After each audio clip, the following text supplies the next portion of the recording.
È un altro giorno importante di calciomercato. Allora facciamo un punto con il mercato Inter con la nostra Romina che ormai hai preso casa, lì Romina, questa sotto la sede, puntualissima, presente. Io ormai ho il mio alberello con un po' d'ombra e sono qui fissa con la tenda e dormo, mangio qui direttamente. E questo è il lavoro, l'abnegazione, la professionalità della nostra Romina che ha incrociato Marotta, però vedi, porta i suoi frutti stare sotto la sede, ha incrociato il presidente. Dopo 3 giorni finalmente, è vero che non c'era, era a Roma, ha avuto degli impegni il presidente. Sì, l'ho incontrato intorno mezzogiorno più o meno, è arrivato con la sua macchina ed è entrato in sede direttamente in macchina, quindi non l'ho incrociato a piedi, non abbiamo avuto modo insomma di fermarlo, però è arrivato intorno a mezzogiorno in una mattinata allora che devo dirti in linea di massima è stata molto tranquilla, non ci sono stati Sì. grossi movimenti. Però l'arrivo del presidente magari ci fa presagire che forse nel pomeriggio qualcosina possa Non muoversi. solo, non solo mi viene da dire Romina, mi viene da dire che è il pranzo che forse cambierà anche l'estate di mercato probabilmente, perché intanto vi ricordo ovviamente di lasciare un mi piace, iscrizione al canale, vi aspettiamo nel club, sopra la nostra Romina trovate il QR code da inquadrare per entrare nella nostra community, mi raccomando. Il pranzo è molto importante perché nel momento in cui stiamo registrando è atteso a minuti, probabilmente, l'incontro decisivo tra Como e Real Madrid che appunto deciderà il futuro di Nico Paz. Al momento le informazioni che abbiamo noi, Romina, o almeno da quello che so io, poi confermami tu che ne pensi, Nico Paz, il Real Madrid ha l'intenzione di riacquistarlo e poi però metterlo in vendita, sfruttando quella clausola che hanno, vogliono monetizzare la cessione di questo calciatore che è un po' come è successo con Palestra, non giocava nel Real, non giocava nell'Atalanta, vogliono incassare una cifra importante per mettersi in rosa gli altri acquisti che stanno facendo di fatto. Io so che il Como proverà a fare anche un'offerta molto importante per riacquistarlo, quindi il Como sta tutt'altro che mollando la presa su Nico Pass nonostante i paletti del fair play finanziario. In questo scenario ovviamente l'Inter Nico Pass lo apprezza, gli piace, è il giocatore forse anche molto utile per le idee di Christian Chivu, ma non può far altro che star lì a guardare ed eventualmente sollevare la cornetta appena si saprà qualcosa, no? Esatto, Lore, confermo tutto quello che hai detto, senza voler creare appunto neanche delle illusioni ovviamente su Esatto. questa questione, perché è un nome che suona e risuona in ogni finestra di mercato, non solo durante la stagione, ovviamente tutti noi abbiamo apprezzato e apprezziamo il talento di questo giocatore. Al momento, come hai detto tu, l'Inter è alla finestra in attesa di questo incontro che o si sta svolgendo o si svolgerà a minuti in Spagna tra il DS del Como e il Real Madrid. Real Madrid che, ti confermo, da quello che ci risulta, dovrebbe esercitare questa clausola da 9 milioni, quindi l'abbiamo detto più volte, una cifra veramente, diciamo così, molto poco impattante per l'importanza del giocatore e poi monetizzare. Ovviamente il Como potrebbe decidere di fare una mossa con un'eventuale offerta, c'è da dire che però il discorso dei paletti del fair play finanziario vanno tenuti in considerazione. Dall'altra parte magari appunto l'Inter potrebbe decidere eventualmente di avanzare un'offerta, così come altri club. Quindi in questo momento, anche se il Real Madrid dovesse appunto esercitare questa clausola, non possiamo dare per certo nulla, perché nel caso ci sarebbero anche eventualmente altre squadre sul giocatore che magari Eh. potrebbero permettersi altre offerte. L'abbiamo Esatto. visto come funziona il mercato, no? Sì. Quindi non possiamo neanche dare per scontato niente. Al momento quello che confermiamo è che c'è questo incontro, l'Inter resta a guardare, l'interesse insomma non è, l'abbiamo detto più volte, non è un segreto, lo stesso Zanetti si era un po' sbilanciato sulla questione, creando anche un po' di malcontento in Fabregas, e tutto sarà poi, diciamo così, una conseguenza di quello che succederà in questi minuti, in queste ore. Invece non mi hanno confermato in maniera molto concreta, Romina, il tentativo in corso dell'Atletico Madrid per Solé. Cioè, io da fuori malignamente mi sembra una manovra per mettere pressione a chi effettivamente vuole Solé. A me avevano parlato più di Chelsea in realtà nei giorni scorsi, anche qualche settimana fa, che si sarebbe potuto inserire per il difensore dell'Udinese, su cui l'Inter si è portata avanti col calciatore, però io a un certo punto mi sono anche fidato di tanti che dicevano sì, sei in arrivo, comunque molto avanti, eccetera. Però ne abbiamo parlato spesso anche nel club. Io ho avuto sempre la sensazione che l'Inter, con Muaremovic prima, con Solé poi, si portasse avanti su questi discorsi per dire li teniamo lì ma avrei altre idee o comunque potrei intraprendere altre strade. Che ne pensi? Allora, ti posso confermare anche questo, cioè questa è una cosa che Okay. ci risulta effettivamente, nel senso che tu hai citato Moremovic, hai fatto bene a citarlo, la pista Moremovic poi è stata, diciamo così, accantonata per dare priorità a Solé, che è sempre stata una pista, ma all'atto pratico, non c'è stata effettivamente una trattativa concreta per il giocatore. Quindi l'Inter secondo me si è informata sulle cifre, ha avuto dei dialoghi con il club, con l'Udinese. Detto questo, non cioè in questo momento, secondo me, quello è stato un profilo ed è un profilo che è nel mirino della dirigenza, però da quello che ci risulta non è l'unico. Quindi bisogna stare attenti su Io questo perché non è io so chi te l'ha di detto dell'Inter, chi ti ha detto questa cosa, lo so.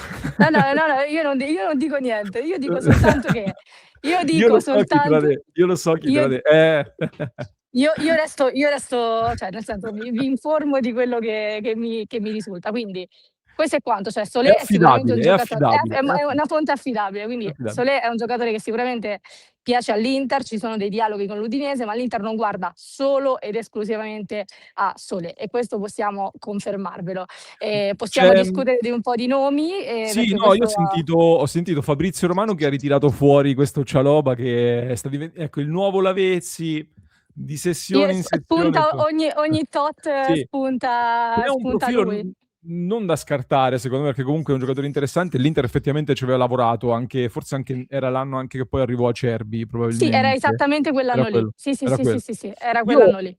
io come sai Romina invece ho vari contatti interessanti a Roma, come ti ho detto spesso, e mi invitano a tener d'occhio Mancini, per esempio, come ipotesi. Mancini che ha questo contratto in scadenza nel 2027 e noi abbiamo sempre detto, io so che la priorità è il rinnovo con la Roma e la Roma vuole rinnovare Mancini, i tifosi della Roma vogliono tenere Mancini.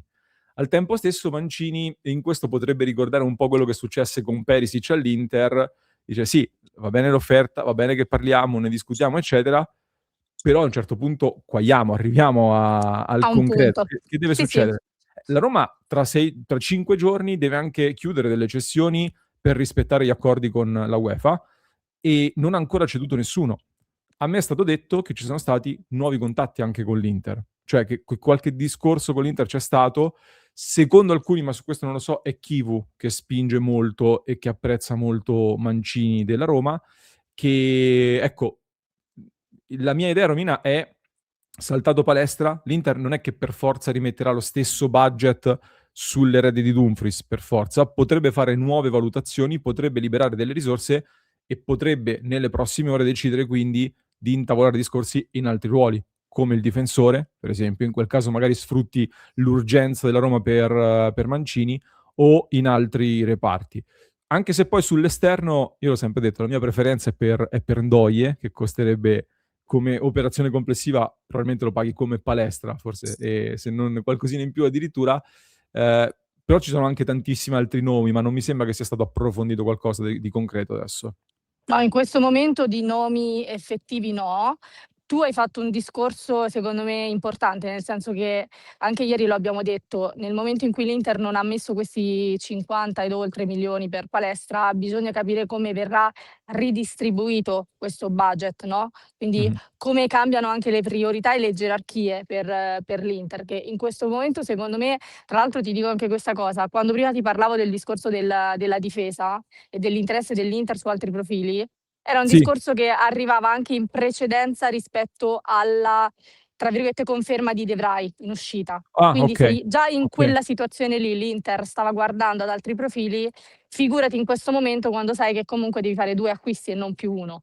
Quindi certo. questo secondo me è un dettaglio molto importante. Su Mancini nello specifico è un nome che io terrei d'occhio, terrei comunque con attenzione finché non si sciolgono i dubbi per quanto riguarda la situazione Roma. Anche l'atteggiamento del giocatore stesso, ne abbiamo parlato recentemente in una live qua con la nostra, community, quando gli viene nominato l'Inter, anche durante le interviste, comunque lui secondo me lascia un po' di spazio aperto. Generalmente i giocatori in alcune situazioni poi puntano un po' come dire, ad alzare il muro, a far capire che comunque c'è l'intenzione di continuare con il club nel quale stanno militando in quel momento. Invece l'ultima intervista di Mancini mi ha lasciato un po' più questo dubbio anche per quel che riguarda l'intenzione del giocatore, che probabilmente, come dici tu, sta un po' anche attendendo questo cioè sta aspettando che la Roma vada in una direzione.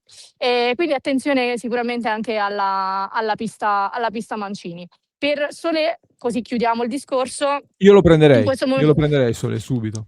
Solé lo prenderei, però appunto l'Inter in questo momento la valutazione dell'Udinese sicuramente la reputa alta rispetto a quella che è diciamo l'offerta del club, e se non c'è nessun inserimento di altri club che possono piombare all'improvviso, per me in questo momento resta una finestra aperta sulla quale l'Inter comunque è lì, aspetta, vede, tratta, dialoga e quant'altro. Però occhio, perché potrebbero inserirsi anche altri profili che magari in questo momento non stanno effettivamente arrivando, almeno in termini di nome effettivo, ma Sì, sappiamo sì. che stanno lavorando anche a questo. Guarda, io vado alla chiusura qui, anticipando a chi ci sta seguendo che stasera la diretta delle 19:30 sarà di fuoco, perché ho un po' di cose da portarvi sul piatto e sul tavolo, quindi seguiteci nella diretta alle 19:30, perché qui vorrei approfondire con te alcuni discorsi sulle tempistiche, sui discorsi, eccetera. E invece ti faccio chiudere solo con un'ultima considerazione sul fronte uscite. Ci aspettiamo qualcosa su Frattesi, come dicevamo, a brevissimo. Attenzione a Sì. Frattesi. E poi ci sono almeno altri 2 calciatori fuori dai piani, mi sembra. Sì, Forse. confermo quello che abbiamo detto nelle settimane precedenti e quello che abbiamo detto i giorni precedenti. L'Inter sta cercando fondamentalmente dei candidati per Pavard e Aslani, quindi consideriamo già i 2 giocatori totalmente in uscita, cioè non teniamoli neanche in considerazione. Ovviamente devi trovare qualche club interessato, qualche club che possa presentare un'offerta anche che diciamo non faccia mangiare le mani all'Inter per la questione dei riscatti, perché potevano essere riscattati magari a delle cifre, ad esempio Pavard sui 15 milioni. Si cerca comunque un club che possa portare un'offerta che si aggiri più o meno intorno a quella cifra. Quindi consideriamo questi nomi sicuramente in uscita, ma lo avevamo anticipato, lo possiamo confermare. E poi Frattesi è quello che secondo me in questi giorni, lo dicevamo anche ieri, potrebbe essere un po' più, cioè siamo sul chi va là sulla situazione Frattesi, perché movimenti ecco ce ne sono in questo momento. Romina, grazie.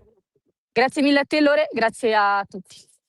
Iscrizione al canale, mi raccomando, vi aspettiamo nel club, perché stiamo discutendo di un bel po' di cose e alcune cose nel club ve le diciamo in maniera anche ancora più completa, dove abbiamo anche più tempo chiaramente per sviluppare tutti i discorsi. Mi raccomando, vi lascio con un altro approfondimento che trovate in descrizione, ricordandovi che vi aspetto in diretta, mi raccomando, chi ci ascolta in podcast, link in descrizione, e per chi ci segue in diretta su YouTube invece qui, sempre in questa fascia qua, questa zona qua.